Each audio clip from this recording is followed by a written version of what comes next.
Welcome home, brave heroes and Kai Lords alike. I'm Ash, this is HashQuest, and this is Joe Dever's Lone Wolf Fire on the Water of the Kai series, Book 2. This is the third playthrough that we are going to enjoy in our adventure. We've already shipwrecked, we're not going to get much more fire on the water in this book, but we still have perhaps a long way to go before we can get to Durenor and retrieve the only power in Magnamund that can save our people. And for that to happen, we are going to continue immediately with section 280. If you will remember, we saved at passage 280. We had boarded a coach. We had met many fine folks, not all of whom I might bestow my trust. And we are playing an altered version of this game where we will be rolling a d10 in order to choose numbers from the random number table. We are keeping track of how many deaths that we have so that we can impose perhaps a limit on future adventures and how many failures we are able to have before we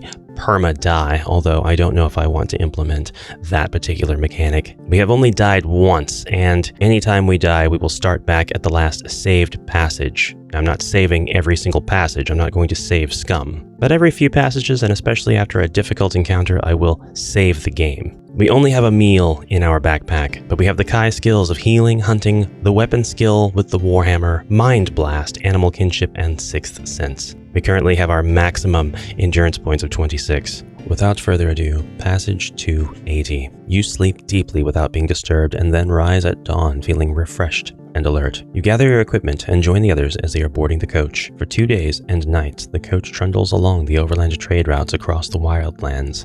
This is a particularly bleak and inhospitable region, its barren gray soil and stunted flora seemingly devoid of life. The coach makes rare stops along the way, mainly to allow the driver to catch a few hours of sleep. Early on the morning of the 9th day of your quest, there is an unfortunate accident. Pick a number from the random number table. It is 0. It is 0. We will turn to 2. I must say, I don't like that the die decided to begin this entire adventure with a roll of 0.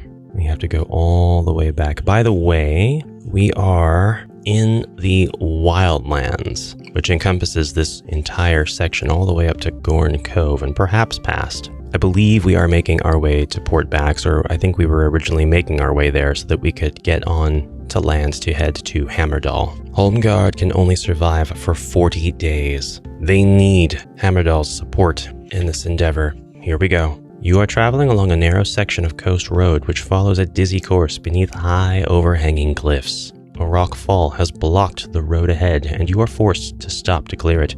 You are helping the driver to lever a large rock from the path of the carriage when you hear a rumbling sound. A boulder crashes down from the overhanging cliff, killing the driver before you can make any attempt to save him. He was standing barely 6 feet away from you at the time of his death. If you have the Kai discipline of Sixth Sense, turn to 42, and we do. So we're turning to 42 now. 42, you sense that someone is on the cliff above and that you were the intended victim of their attack. Someone is deliberately trying to kill you. Turn to 168. Slowly, one by one, the other travelers appear at your side to stare in shock at the dead coachman. We must bury him, says the priest. You silently nod your agreement and prepare a grave in which to lay his corpse. As you are all walking back to the coach, you discuss what should be done. I know the road to Port Bax. I had better drive the coach, volunteers Halvor. I do hope we're not blamed for his death, says the priest nervously. It was an act of the gods, says Dorier. I shall testify to that, says Ganon. Lies are never spoken by knights of the White Mountain. It is true that in Durenor, a true knight will speak only the truth, whether for his own good or ill. His works seemed to reassure the priest, and you are all soon once more on the road heading towards the eastern horizon. It is late in the afternoon when you arrive at a coach station in a small coastal village known as Gorn Cove, which is mainly populated by outcasts, thieves, and Zals. The death of the coachman is met by the villagers with great suspicion, but Dorier's words convince them that it was accidental. There is only one inn at the village, a tavern known as the Forlorn Hope. Its state of disrepair is typical of all the other hovels in this poor sea village. A room for the night costs 1 gold crown. If you can pay for the room, turn to 314, and we have 21 gold crowns in our pouch. We will put a -1 rather than replace the number until we save our game, which we're not going to do just yet. We will turn to 314. By the way, I wanted to show you once more the faces of the people with which we travel. This is Ganon, the White Knight of the Mountains, the Knight of the White Mountains. This is Dorier. This is Halvork. This is Parsian, and this is Vivica. And then to tell you where we're at on our journey, we started here in Homeguard. We are currently at Gorn Cove. We are just past the halfway point, but it has been perilously close to half of the days that the King of Summerland said they would be able to survive without Hammerdal's assistance. 314. The innkeeper is a thin old man with only one eye. He hands you a key and points to a balcony opposite. "Number 2, the red door," he says in a reedy voice. The other travelers each pay their 1 crown, collect a key, and make their way across the crowded tavern floor towards the stairs. "We must make plans for tomorrow," says Dorier. The others all nod in agreement. "I suggest we meet here in the bar in 1 hour's time to decide what to do." And we have an illustration that counts towards our passage. This is the lovely art preserved in this Homeguard Press edition of Lone Wolf, an original by Gary Chalk. This book is full of them. You could say it's chock full of them. As you close the red door of your room, for some unknown reason, you recall the words of Captain Kelman when you left Homeguard Harbor. There is evil treachery at work here. Clearly, the enemy already has plans afoot to thwart your quest. An hour has nearly passed when your thoughts are disturbed by a knock at your door. It is the innkeeper, and he is carrying a tray of piping hot food. "With the compliments of one of your friends," he says, and leaves before you can ask which one. The food smells very appetizing. If you have the Kaya discipline of hunting, turn to 290. If you do not possess this skill, you can eat the hot food that has been put before you, or you can decide to not eat the food. I have the discipline of hunting. I'm going to use that. We're going to churn to 290 right now. If I eat this food, I may very well be churning. The food smells delicious, but you notice that there are 2 or 3 drops of clear liquid on the side of the plate and another on the tray. At first you suspect that it is only water until you touch the fluid and notice that it is sticky. You recognize it as sap from the Nardurn tree, a deadly poison much preferred by assassins because of its lack of flavor or scent. The shock of your discovery soon turns to anger. You grab your belongings and leave the room, intent on discovering the identity of your would-be killer. As hunting cannot be used in the wildlands to find food, you must now consume a meal from your backpack or deduct 3 endurance points if you cannot eat. I must deduct a meal from my backpack, and it is the only meal that I have. We will turn to 200. This has been an extremely interesting section of book. I must say, I thought the entirety of this adventure would take place on the ship, because I've never played through this entire book before. 200, illustration overleaf. You would be here? Yes, this is 200. Look, it's all of our traveling companions. The others are all seated at a large table awaiting your appearance. I enjoy that. I enjoy that greatly. Simple, but very classy. By the time you reach the bar, the others are all seated at a large table awaiting your appearance. Drawing closer to the table, you look carefully at your traveling companions, hoping to see something that will betray the identity of your would-be assassin. You will have to attack without giving any warning to your enemy. So study your fellow travelers carefully and then make your decision. We have 5 choices here. We can attack any of these people. We can attack any of them. Do we have a proper clue? Does anybody seem surprised to see us? Does anybody seem particularly surprised that we live? It is very difficult for me to tell. I see a snake tattoo on the wrist of this person. I wonder if that was... Wait a minute. I remember beating up some thugs at the harbor, and I had to go replay the intro of the book to get to this point, but the harbor thugs that I suppose I murdered, each of them had a tattoo of a writhing serpent on their left wrist. This is the left wrist of this character. Now I need to remember again what are their names. Who has what name? This is 4. This is Parsian. I am attacking the priest called Parsian, and I'm turning to 158. The priest does not seem at all surprised by your attack. He takes a step backwards and draws a black sword from beneath his robes. The priest has a combat skill of 16 and an endurance of 23. Versus Parsian, combat skill of 16, endurance of 23. Here we go. We're going to take him down. In our first round of combat, we have rolled an 8. We will have to resort to the combat results table at the end. We have a combat skill of 17. This is our base combat skill. We can attack our foe with Mind Blast, which should add a 2 to this, and we have a weapon skill with a Warhammer. We do not currently have a Warhammer, however, so our Mind Blast of 2 is the only thing that we're really going to be able to add to our combat skill. Except we have a shield, which does add 2 to our combat skill. This is down in the special items area, so I did not lose this. when I lost the rest of my belongings. I was not told that he was immune, so Mind Blast is going to apply, as is the shield, adding 4 to my combat score. From 17, it will be 21. 21 versus 16 means I have a result of +5, and since I have rolled an 8, that means the enemy loses 14 endurance points, and I lose none. Because he loses 14, he is down to 9 endurance points, and we will roll again. We will be in the same column, and we have a 7 that we have rolled. With our combat skill ratio being here, we will lose no endurance points and the enemy will lose 12. In 2 clean strikes, we have cut down Parjan, the so-called priest.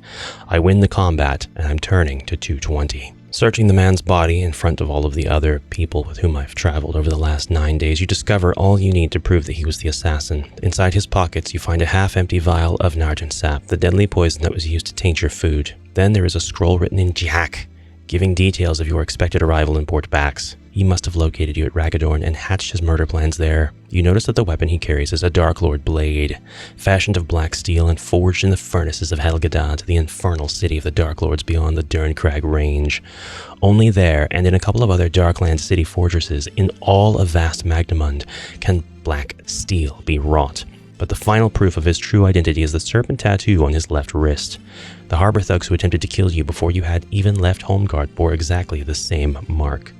This is the first instance that I have encountered in my adventure, including this book and the first volume, of this sort of observation coming into play later on. I really enjoy that, and that feels so good to have noticed that snake tattoo, because he was not my first choice. He already looked kind of suspicious, and I figured that was a red herring, a misdirect.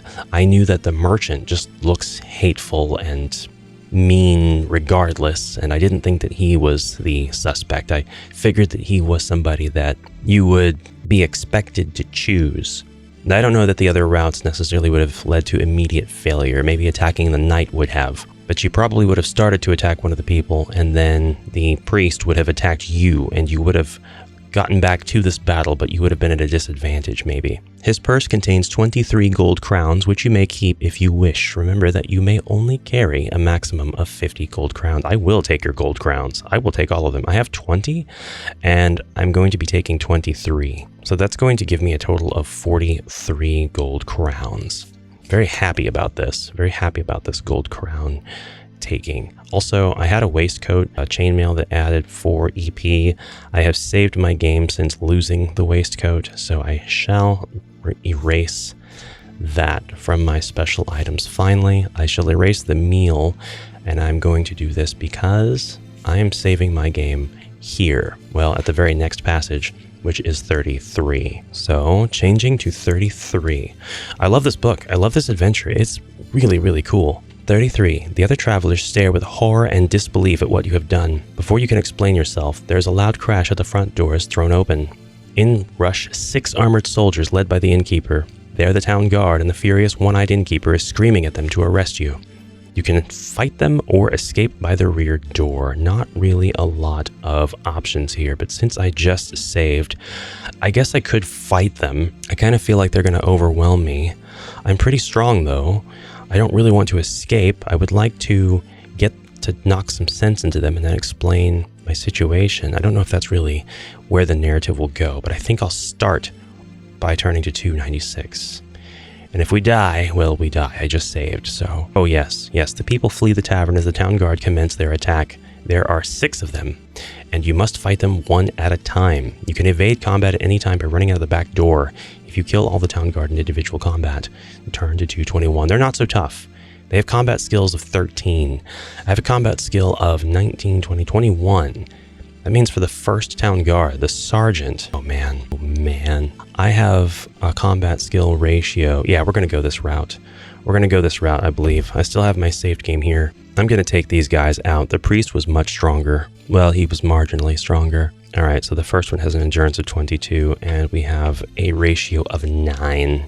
He basically has no chance against me unless I just constantly roll zeros. There's a 5. We're about halfway through this combat, and the enemy loses 12. I lose 2. I lost 2. I'm down to 24. If he lost 12, then he's down to 10. TGS for Town Guard Sergeant. He has 10 EP left. We're going to roll again and attack.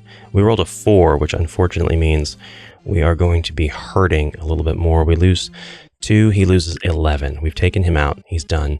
We now have 22. We're going to mark this spot here with our 33 to indicate that's where we have saved. Although the combat skills only go down from here, the next enemy is the Town Guard Corporal. He has a combat skill of 12. Our ratio is 10. We stay in the same column. Oh, it was actually 8 before. It was 8, not 9.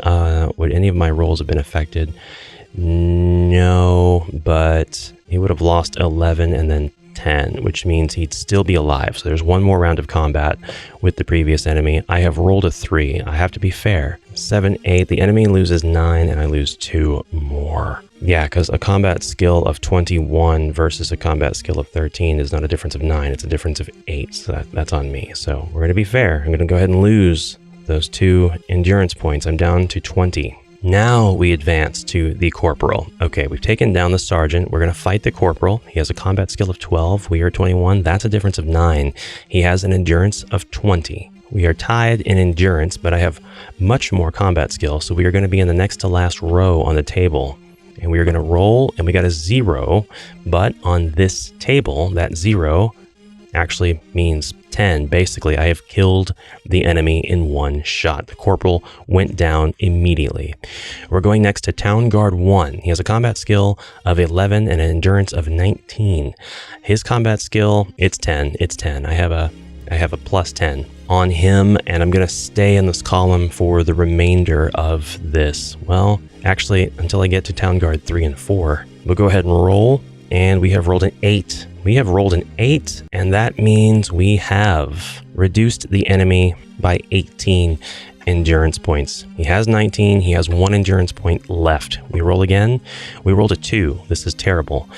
It means that the enemy has been effectively killed, but we lose 3 endurance points. So we are now down to 17. The first Town Guard has been taken care of. The first normal Town Guard. We're going on to the second Town Guard. He's got the exact same stats.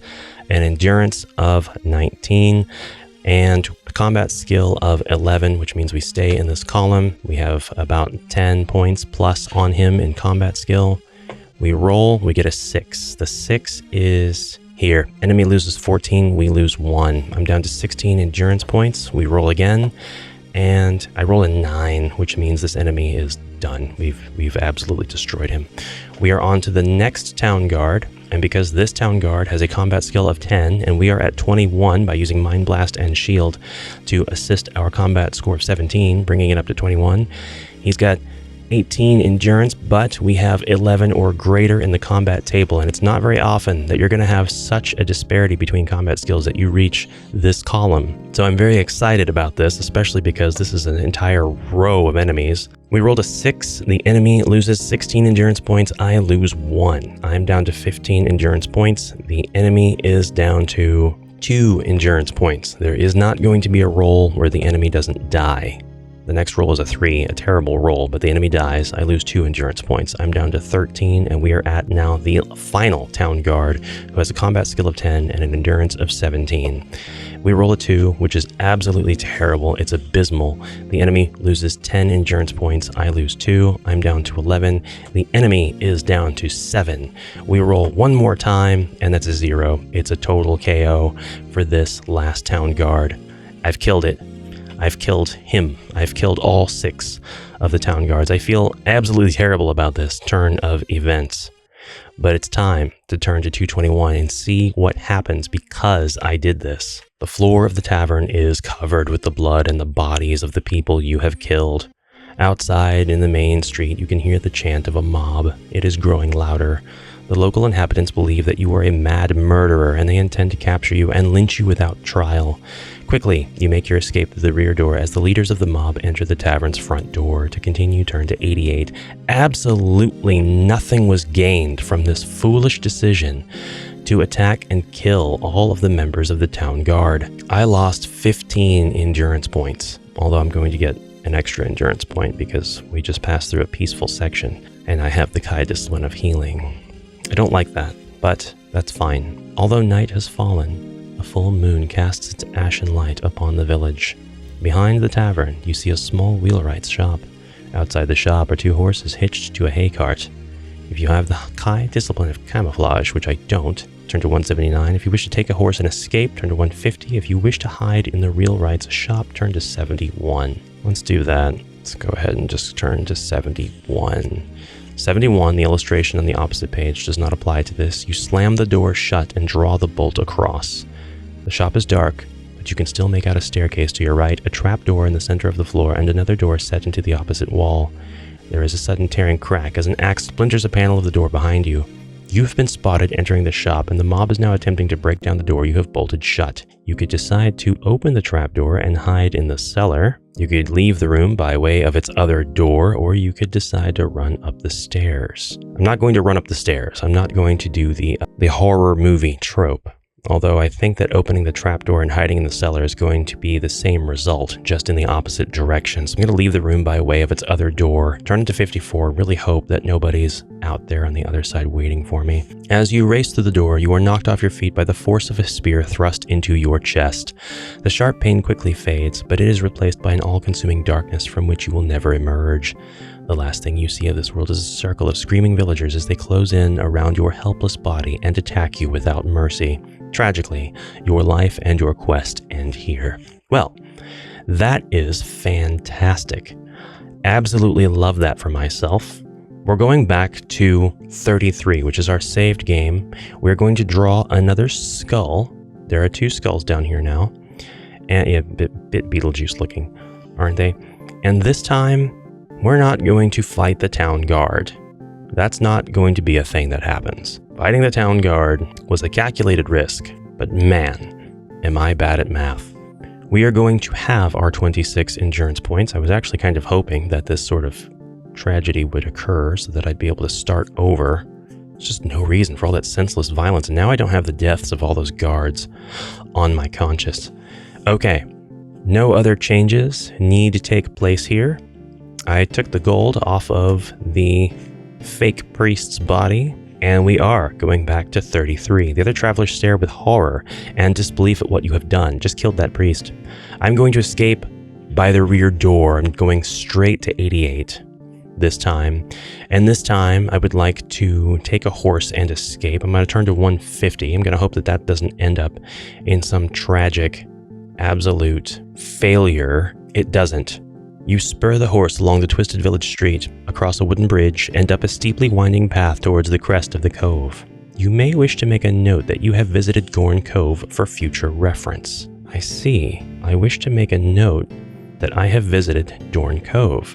I will do that. I will actually go ahead and I'm not exactly sure where to put that note. I guess my weapons section doesn't have to be as big as it is. So I will go ahead and make a section called notes, and I will put visited Dorn Cove. If I have to, we can always take this and change it, but I've had this setup for at least this book, and I think it's worked out really well, and it's a big upgrade over the setup I had for the last book that I played. In the light of the moon, you catch a glimpse of a signpost pointing eastwards, and there it is, Port Pax, 50 miles. You ride all night without sleep. As dawn breaks, you are greeted by a startling change of landscape. The barren wildlands have now given way to a vast expanse of moors and waterlogged fens known as Rat Swamp. Along the eastern horizon, there is a dark shadow. This is the forest of Durenor, the natural frontier of the Mountain Kingdom. The territorial border of Durenor is marked by this fertile timberland, where it meets the untamed wildlands. After the unrelenting bleakness of the wildlands, the lush forest ahead is a welcome sight. You are less than a day's ride from Port Pax, but you are tired after your night ride, and you must eat a meal or lose 3 endurance points. You are now heading into the Durenor forest east of the wildlands. If you possess the Kai discipline of hunting, you may now resume its use to fulfill your meal requirements. In this instance, if you have the hunting discipline, you can use the skill to trap a wild moor rat or gray speckled marsh fowl for your breakfast, and that's what we'll do now that we have the ability to use our hunting skill again. After an hour's ride, you come to a fork in the road. There is no signpost to indicate the directions. If you wish to take the left fork, turn to 261. If you want to take the right fork, turn to 334. I believe I have in my possession a map of the land, so I can refer to the map at the beginning of the book. And I'm currently where? We're still away from Port Bax. We have visited Gorn Cove. This is 50 miles right here, in case that is actually, it is true to the scale that is right here at the bottom. So that's actually really awesome. It looks like we should take the left fork, however, to get to Port Bax. So that's what we're going to do. We're going to take the left fork. We're going to turn to 261. 261 is here. The road follows a course along the top of a high grassy ridge for many miles before turning northwards to the coast. You pass a village where the houses curve in a semicircle around a large pond of stagnant water. As you ride through, a gaggle of Zal children come running towards you, shouting and throwing stones. You descend into the deep valley beyond, and gradually the moor gives way to richer lands that has been cleared and plowed. The hillside opposite is heavily wooded.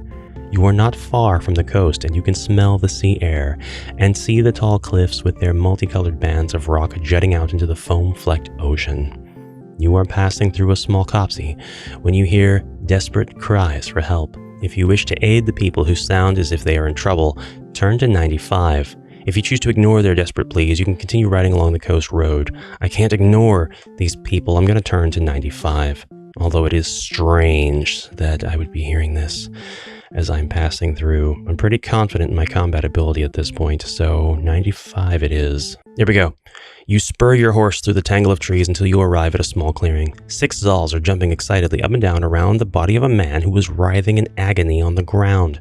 A strangely carved black spear is stuck in his chest, and lying dead beside him is the body of a knight of the White Mountain. The creatures are taunting the man and shrieking at each other. They appear to be unconcerned by the man's obvious pain. If you have the Kai discipline of healing or some Lomspur and you wish to try to save the man's life, turn to 239, and I do have the Kai discipline of healing. I had some Lomspur, but it's gone. I'm going to try to save his life. We're going to turn to 239. Come what may. Come what may. You try to apply your hands to the man's injured chest, but the Zals are tugging at your cloak and trying to drag you away from him. If you have the Kai discipline of camouflage, turn to 77. But if you do not possess the skill, you must fight off the Zals in order to save the man's life. Turn to 28. This is going to be pathetically easy. The cowardly Zals shriek and squeal in terror, running in all directions to avoid your blows. They have soon fled from the clearing, and you turn to help the dying man. He is barely alive and too weak to talk. We're going to carefully remove the spear from his chest. We're going to turn to 106. This has become a whole event. 106 is here. Here we go. The finely engraved spear is made of black metal, yet it feels as light as if it were made of wood. You notice the shaft is covered in complex runes and magical emblems. As you carefully pull it from the man's chest, he gives a long sigh of relief. You are about to examine his wound when you feel a sudden pain shoot through your head. It is so sudden and so agonizing that it makes you scream out and drop to your knees. Lose 2 endurance points. With amazing agility, the man jumps to his feet. Your awe quickly transforms into terror when you see the dreadful change that comes over him. The skin of his face appears to writhe and convulse before it changes color, growing darker and shrinking as it decays and peels from his skull. His eyes burn now with a bright red glow, and 2 long fangs protrude from his bottom jaw. You choke on your fear as you realize that the man is really a Helghast, a nightmarish, shape-changing agent of Dark Lord Zagarna. It is attacking you with its powerful mind force. If you do not have the Kai discipline of Mind Shield, which I do not have, you will lose 2 endurance points for every round of combat that you fight with this creature. Normal weapons cannot harm it, and it is immune to Mind Blast. You can only wound it in combat with the magic spear. You will only receive the weapon skill bonus in this fight against the Helghast if you have weapon skill with spear. You cannot evade this enemy, and you must fight it to the end. I do have the magic spear now that I've pulled it from his chest. I can add 2 points to my combat skill, but only if I have the weapon skill with spear, and I don't have that, so basically no bonuses. You cannot evade this enemy, and you must fight it to the end. Okay, it doesn't say that it is immune to my Mind Blast. So I have a combat skill still of 17, plus 2 with shield, plus 2 with Mind Blast. So I still have a combat skill of 21. I'll get to keep the magic spear, and it will go in my special items as a magic spear. But anyway, my combat skill is 21. His combat skill is 22, and his endurance is 30. So I lose 2 endurance points already because of being attacked by Mind Blast. This is going to be an arduous battle. It's one that I'm not going to flee from, wouldn't want to flee from.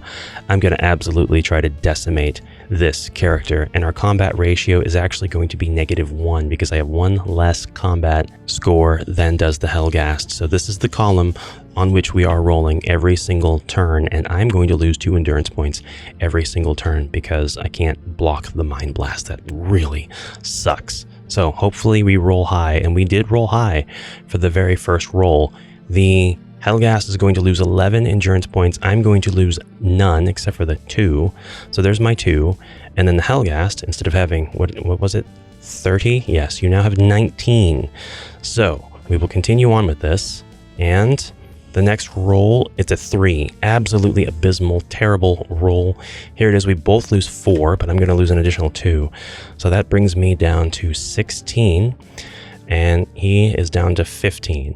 Something tells me I'm going to survive this, but just barely. We roll again. That's a 6. That's a bit better. We are here now. The enemy loses 7. I lose 2. I lose 2 more, so I'm actually down to 12. Him losing 7 brings him down to 8. We roll again. Oh, this is just like the climactic fight in the last book. 7. 7 means that the enemy loses all 8 of his endurance points.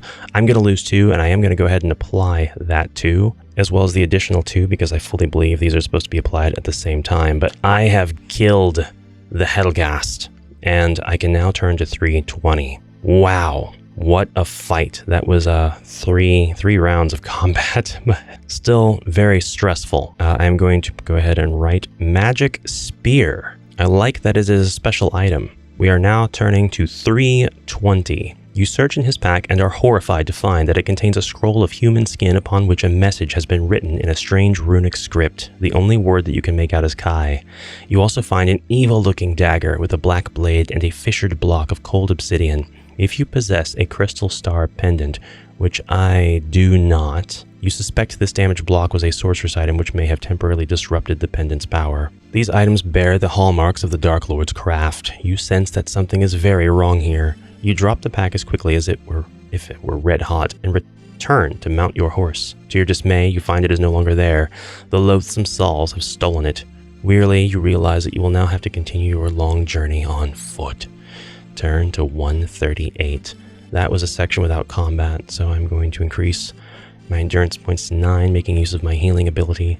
We're going to 138, and that is the Helghast, by the way. There's more than one of these in this book. Horrifying creatures, but really awesome, really metal. We will be saving our game at 138, and we will be ending here for now.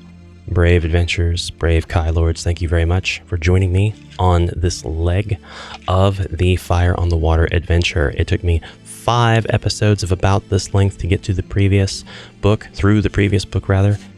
I suspect the next episode should be the last one because I am taking a little bit more time to get through and adventure through this book per episode. When it's all done, I will wrap it up neatly in a single large playthrough episode so people can enjoy it front to back in one go. But for now, thank you very much for your kind attention, and I hope to see you in the next exciting adventure with Lone Wolf. Be sure to like this video if you like this sort of content, and comment your support down below, or dislike the video if you don't like it, and comment why you didn't like it down below, and I will see you next time. Until then, brave heroes, bye for now.